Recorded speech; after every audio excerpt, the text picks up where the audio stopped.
Hello friends, welcome to village IAS. आज हम संविधान के भाग को पढ़ेंगे और इस क्रम में हम भाग फर्स्ट, मैंने बताया था संविधान में 22 भाग हैं। ठीक है, अब हम संविधान में शुरुआत कर रहे हैं। ठीक है, अभी हमने प्रीएम्बल पढ़ लिया है यानी प्रस्तावना। ठीक है, और शेड्यूल पढ़ लिया है। ठीक है, यानी अनुसूचियाँ। अब हम क्या पढ़ेंगे? अब हम पढ़ेंगे भाग। भाग यानी कि अब हम संविधान में घुस गए हैं, संविधान शुरुआत करने वाले हैं। ठीक है, तो अगर किसी ने पीछे का वीडियो ना देखा हो तो देख लेगा, तो उसकी तारतम्यता और कंटिन्यूटी बनी रहेगी। ठीक है, तो 22 भाग में हम आज पहला भाग स्टार्ट कर रहे हैं। ठीक है, पहला भाग स्टार्ट कर रहे हैं। ठीक, भाग 1 क्या कहता है? भाग 1 है अनुच्छेद 1 से 4 तक। याद रखना, अनुच्छेद 1 से 4 तक। ठीक, और इसका शीर्षक जो दिया गया है संविधान में, इसका शीर्षक है संघ एवं एवं उसका उसका राज्य क्षेत्र। ठीक है, राज्य क्षेत्र मतलब संघ क्या है, उसके राज्य क्षेत्र क्या है। ठीक है, इन सब के बारे में बताया गया है। ठीक, ये मिलता जुलता पहली अनुसूची से मिलता जुलता है। ठीक है, और ज़्यादातर प्रावधान इसके उससे मिलते जुलते मिलेंगे आपको। ठीक, अभी देखिए क्या कहता है पहला भाग। भारत अर्थात इंडिया, भारत अर्थात इंडिया राज्यों का संघ होगा।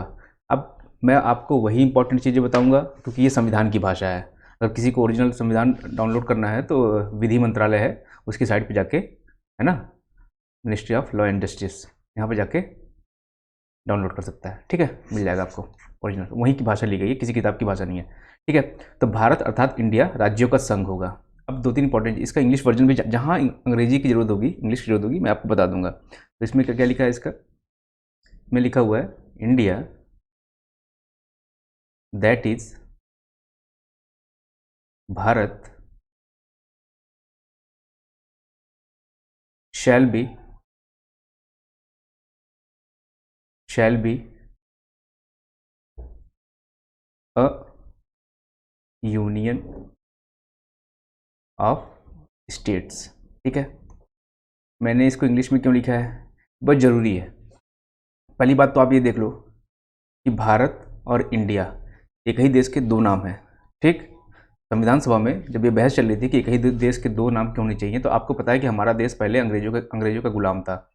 लेकिन द्वितीय विश्व युद्ध के बाद जैसे ही यूनाइटेड नेशन वगैरह आया, तो कई देशों में आप देखते होंगे कि भारत संस्थापक सदस्यों में है, जबकि भारत आज़ाद भी नहीं हुआ है। कई इंटरनेशनल ऑर्गेनाइजेशन में भारत संस्थापक देशों में है और आज़ाद भी नहीं है, गुलाम भी है। तो ये संस्थापना में पहुंच कैसे गया भारत? तो अंग्रेजों के माध्यम से पहुंच गया, और अंग्रेज जो नाम लेके गए भारत का, वो ले गए इंडिया। तो कई इंटरनेशनल ट्रीटी जो है भारत की, वो इंडिया के नाम से हो रखी थी। लेकिन जब हमारा देश आज़ाद हुआ तो कई जो हमारे राष्ट्रवादी थे उन्होंने कहा कि नहीं, इसका नाम भारत होना चाहिए। अब इस बीच में जब विवाद हुआ तो हमारे संविधान सभा में एक अच्छी चीज़ थी कि जब भी किन्हीं बिंदुओं पे या किन्हीं विषय पे अंतर्विरोध हो जाएगा, ठीक है, अंतर्विरोध हो जाएगा, तो क्या करते थे वो वोटिंग नहीं कराते थे। जैसे आज की डेट में वोटिंग होती है ना, किसी भी कानून के पक्ष में कौन है, कौन विपक्ष में है, तो वोटिंग नहीं कराते थे। संविधान सभा ने ये पहले निर्धारित किया था कि हम वोटिंग नहीं कराएंगे, हम कंसेंट कराएंगे। कंसेंट मतलब आपसी सहमति से निर्णय लेंगे, क्योंकि इतना महत्वपूर्ण दस्तावेज है। कल के डेट पे ये हो जाएगा कि संविधान सभा में इतने लोग मौजूद थे, इतने लोगों ने इसके विपक्ष में दिया, फिर कभी वो हीरो बनेंगे, कभी ये हीरो बनेंगे। तो ये इन सब चीज़ों विवादों से बचने के लिए दूरदर्शिता अपनाते हुए संविधान सभा ने ये निर्णय लिया था कि हम कोई भी अनुच्छेद वोटिंग करा के पास नहीं करेंगे, हम सब में सहमति बनाएंगे। ठीक है, उसी क्रम में जब ये भारत की बात आई कि भारत और इंडिया में से कई लोग ये चाह रहे थे कि भारत इसका नाम हो, कई लोग ये चाह रहे थे कि इंडिया क्योंकि कई इंटरनेशनल ट्रीटी हमारी हो चुकी हैं तो इसका नाम इंडिया रहे। ठीक है, तो अंततः जब सहमति बनी तो दोनों नामों पे बनी। ठीक, और कुछ लोग थोड़ा सा और भी बात भी है कि इंडिया दैट इज भारत। अब देखिए, छोटे छोटे विवाद इतने बड़े देश में होते ही रहते हैं। विवाद नहीं है, विमर्श है। कई लोगों ने कहा नहीं, भारत दैट इज इंडिया, ऐसा लिखो। ठीक है, लेकिन अंततः सहमति किसे पड़ी? बनी इंडिया दैट इज़ भारत। ठीक, अच्छी चीज़ थी और ये लिखा गया हमारे संविधान में। अच्छा, एक वर्ड और है, India that is Bharat shall be. Shall be, ये शैल जो है ना, ये निश्चितता को दर्शाता है कि निश्चित रूप से ऐसा होगा। इसका मतलब क्या हो गया, ये बहुत इंपॉर्टेंट टर्म है। इसका मतलब ये हुआ कि कोई राज्य, मान लीजिए वहाँ का सीएम है और वो कहे कि नहीं हम अलग देश हैं, हम भारत राज्य में नहीं शामिल होंगे, ऐसा नहीं होगा। ठीक है, वो अलग नहीं हो सकता है, इसलिए ये शैल की राज्यों का ही संघ होगा। ठीक है, इसलिए शैल निश्चित हो सकता है। ठीक है, के बाद ये पहला आर्टिकल है, आर्टिकल फर्स्ट, और आर्टिकल फर्स्ट का भी फर्स्ट। ठीक है, तो इंडिया दैट इज़ भारत। तो यहाँ से सवाल क्या पूछेगा, सवाल ये पूछेगा कि अगर सवाल पूछता है ये इस संघ के लिए जो वर्ड यूज हुआ है यूनियन। ठीक है, यूनियन, हमारा नेचर जो है वो फेडरल है, याद रखिएगा। ठीक है, इसके लिए जो वर्ड यूज है यूनियन, पूछेगा कि दो नाम है, हाँ है। इस संघ के लिए क्या यूज हुआ है, यूनियन हुआ है। ठीक, ऐसा। आर्टिकल फर्स्ट सब क्लास 2 मैंने बताया था, अपने पिछले वीडियो में देख लेंगे कैसे पढ़ते हैं। राज्य और उनके राज्य क्षेत्र वे होंगे जो पहली अनुसूची में होंगे। मैंने बताया था पहली अनुसूची में, अगर आपने देखा होगा तो पहली अनुसूची में राज्य दिया हुआ है, राज्य की बाउंड्रीज दिया हुआ है, राज्य के नाम दिया हुआ है, यही सब दिया हुआ है। भारत के राज्य क्षेत्र में, राज्यों के क्षेत्र पहली अनुसूची में जो वही है, वही सब चीज़ें इसमें भी दी हुई हैं। ठीक है, तो ये आपका पहला आर्टिकल खत्म हो गया, यहाँ इतना ही इंपॉर्टेंट है इसका। दूसरा क्या है, आर्टिकल सेकेंड। आर्टिकल सेकेंड क्या कहता है कि संसद विधि द्वारा ऐसे निबंधनों और शर्तों पर जो वह ठीक समझे संघ में तो भारत होता है। ठीक है, यहाँ पर देखिए संविधान में कई जगह कुछ ऐसे शब्द हैं जिनका अलग अलग संदर्भों में अलग अलग अर्थ निकलेगा। ठीक है, इस पर आपको घबराने की जरूरत नहीं है। जैसे जैसे संविधान की समझ आपकी विकसित होती जाएगी वैसे वैसे आप अर्थ निकालना चालू करोगे। जैसे कई जगह राज्यों का अर्थ निकलेगा सरकारी, सरकार, कई जगह राज्य का अर्थ निकलेगा देश, और कई जगह राज्य का अर्थ निकलेगा राज्य इटसेल्फ, जो आप बोलते हैं स्टेट। राज्य का अर्थ राज्य ही निकलेगा, प्रोविंस वाला, जैसे यूपी एमपी है ना, ये वाला निकलेगा। तो अब इसकी अब समझ कैसे होगी, ये पढ़ते पढ़ते ना आपकी समझ आ जाएगी, है ना, वो भी समझ विकसित हो जाएगी, कोई दिक्कत नहीं है इसमें। ठीक है, तो यहाँ पे संघ मतलब भारत हो गया। ठीक, तो संसद विधि द्वारा ऐसे निबंधनों और शर्तों पर जो वह ठीक समझे संघ में नए राज्यों का प्रवेश या उनकी स्थापना करा सकेगा। इसमें दो तीन शर्त है। एक तो पहली बात, ये काम कौन करेगा, संसद। ठीक, कैसे, विधि बनाकर, संसद बनाती है ना विधि, तो उसके लिए विधि पारित करनी पड़ेगी। ठीक, ऐसे निबंधनों और शर्तों पर जो वह ठीक समझे, जैसा संसद उचित समझे, मतलब कोई ऐसा बंधन नहीं है। ठीक है, संघ में नए राज्यों का प्रवेश या उनकी स्थापना करा सकेगी। जैसे अभी तेलंगाना राज्य बना, तो अगर आपसे कोई पूछ ले कि तेलंगाना राज्य जो बना, तेलंगाना कहाँ से निकला, आंध्र प्रदेश से निकला ना, आंध्र प्रदेश से, और नया राज्य बन गया कि नहीं बन गया, नया राज्य बन गया। तो नया राज्य बन गया तो कौन से अनुच्छेद के तहत बना, अनुच्छेद 2 के तहत बन गया। ठीक है, क्योंकि संसद ने विधि पारित की। ठीक, और कोई नए राज्यों का प्रवेश, यानी कि कोई राज्य है, मान लीजिए जैसे सिक्किम था, सिक्किम भारत का पार्ट नहीं था, तो सिक्किम को भारत में सम्मिलित कर लिया गया। ठीक है, तो सिक्किम को भारत में सम्मिलित किया होगा किस आर्टिकल के तहत, आर्टिकल 2 के तहत। ये व्यवस्था संविधान ने हमें दी है। ठीक है, तो आर्टिकल 2 अभी यहाँ पे खत्म। तो इसमें क्या क्या इंपॉर्टेंट चीज़ है, संसद बनाएगी, विधि बनाएगी। ठीक है, और संसद जैसा उचित समझेगी। ठीक है, कोई बाउंडेशन नहीं, संसद जो है स्वतंत्र है ऐसा करने के लिए। नए राज्यों का प्रवेश भी करा सकती है और नया राज्य का निर्माण भी कर सकती है। तो जब कभी नए राज्यों के निर्माण की डिमांड होती है तो इसीलिए अधिकार किसको दिया गया है, संसद को दिया गया है। ठीक है, अब आगे चलते हैं। अनुच्छेद 3 मैंने क्या कहा था, भाग एक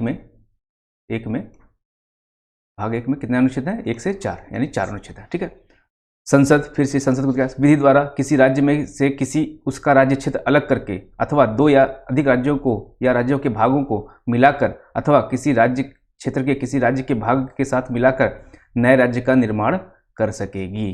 आप देखिएगा उसमें भी नए राज्य का निर्माण था। ठीक है, आप देख लो क्या था, नए राज्यों का, देखा, नए राज्यों का प्रवेश। अब बच्चे ऐसे ही इसी में, और उसकी स्थापना, नए राज्य की स्थापना भी। ठीक है, अब बच्चे इसी में कंफ्यूज आते हैं इसमें भी है, उसमें भी है, कैसे याद रखेंगे? तो इस पर ध्यान से पढ़ेंगे। दो या अधिक राज्यों को या राज्यों के भागों को मिलाकर अथवा किसी राज्य के भाग के साथ मिलाकर नए राज्यों का निर्माण कर सकेगी। जैसे किसी राज्य, उदाहरण भी दिया हुआ इसमें, किसी राज्य का क्षेत्र बढ़ा सकेगी, अगर क्षेत्र बढ़ाना है तो बढ़ा देगी। किसी राज्य का क्षेत्र घटा सकेगी, घटा देगी। किसी राज्य की सीमाओं का परिवर्तन कर देगी, परिवर्तन कर सकेगी। ठीक है, किसी राज्य के नाम में परिवर्तन कर सकेगी। अगर राज्य का नाम भी बदलना है तो कौन करेगा? संसद करेगी। ठीक है, एक मिनट।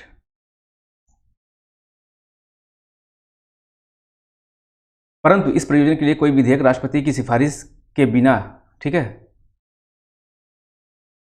ठीक, एक मिनट, कोई विधेयक राष्ट्रपति की सिफारिश के बिना और जहां विधेयक में अंतर्विष्ट प्रस्तावना का प्रभाव राज्यों में से किसी के क्षेत्र, सीमाओं या नाम पर पड़ता है, जहां तक तब जब तक उस राज्य के विधानमंडल द्वारा उस पर अपने विचार ऐसी अवधि के भीतर जो निर्देश में विनिर्दिष्ट की जाए। देख रहे हैं भाषा आप, इतनी कठिन भाषा है। या ऐसे अतिरिक्त अवधि के भीतर जो राष्ट्रपति द्वारा अनुज्ञात की जाए, प्रकट किए जाने के लिए वह विधेयक क्या है? वह विधेयक राष्ट्रपति द्वारा उसे निर्देशित नहीं कर दिया गया है और इस प्रकार विनिर्दिष्ट अनुज्ञात अवधि समाप्त नहीं हो गई है। संसद की किसी भी कुल मिला के लब्बो लबाब इसका ये है, एक मिनट, कि जो ये विधेयक आएगा, ये विधेयक आएगा पहले राष्ट्रपति की परमिशन किसे आएगा, बस एक लाइन, ठीक। और राष्ट्रपति उस विधेयक को कहाँ भेजेगा? वहाँ की विधानसभा में, ठीक है। जहाँ विधानसभा दूसरे देनी है वहाँ विधानमंडल में, ठीक है, वहाँ भेज देगा और कुछ समय दे देगा। मान लीजिए 15 दिन के अंदर भेजो, मुझे वापस करो, हाँ या ना।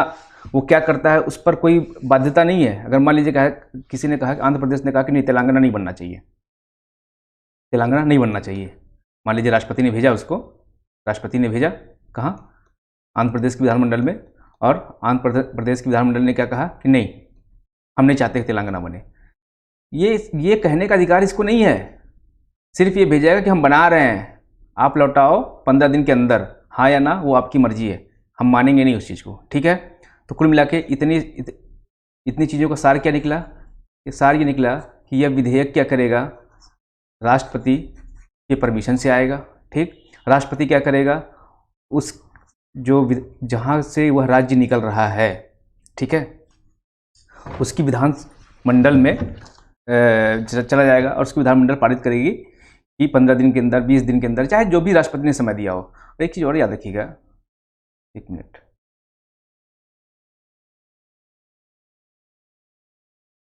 राज्यों के भाग को मिलाकर अथवा किसी राज्य को किसी राज्य के भाग के साथ मिलाकर नया राज्य।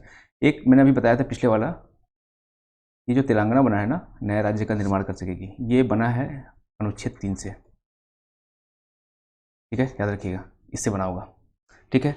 वो नए राज्यों का निर्माण यानी कि अलग तरीके से निर्माण होगा, ठीक है। तो ये बना होगा इससे, इस चीज़ को संशोधन कर लीजिएगा, ठीक है। तो क्या कैसे बनेगा? ये विधि द्वारा बनेगा।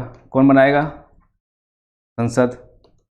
संसद में बिल कैसे पारित होगा? पहले स्थापित होगा, पहले राष्ट्रपति के पास जाएगा, राष्ट्रपति की परमिशन से संसद में आएगा, ठीक ठीक। और राष्ट्रपति उससे पहले क्या करेगा? विधानमंडल में भेज देगा, ठीक।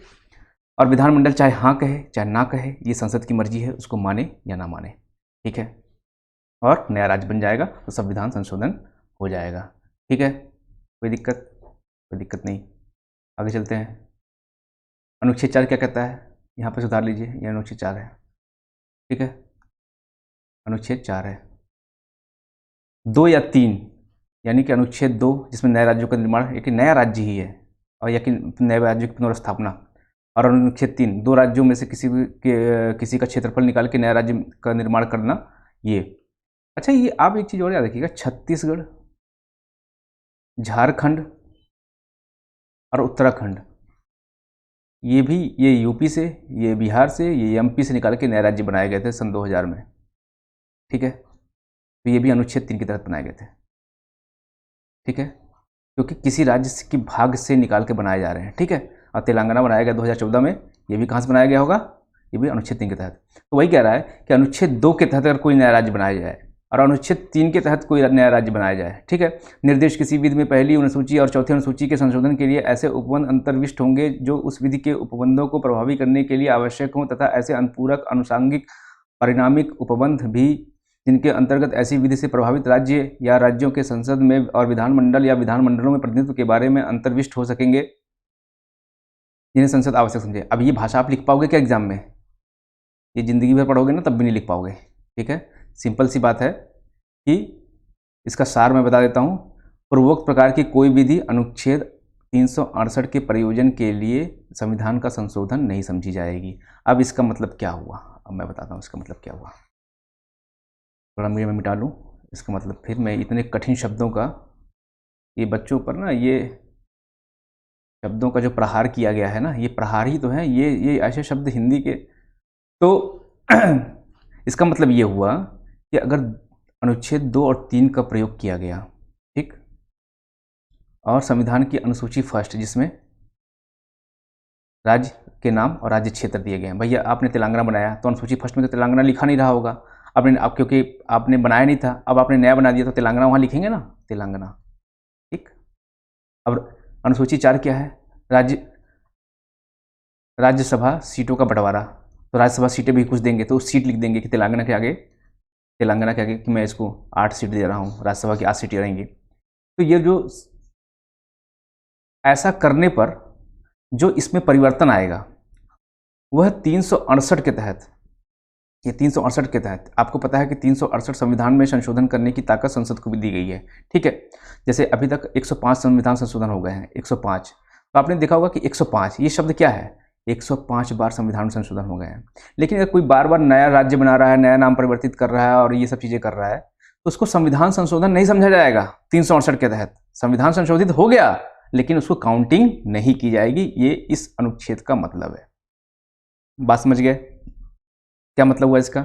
इसका सिर्फ इतना ही मतलब हुआ कि संविधान संशोधन तो हम कर रहे हैं, लेकिन अनुच्छेद 368 के तहत जो काउंटिंग होती है संविधान संशोधन कहलाता है, वो उसके तहत संविधान संशोधन नहीं समझा जाएगा।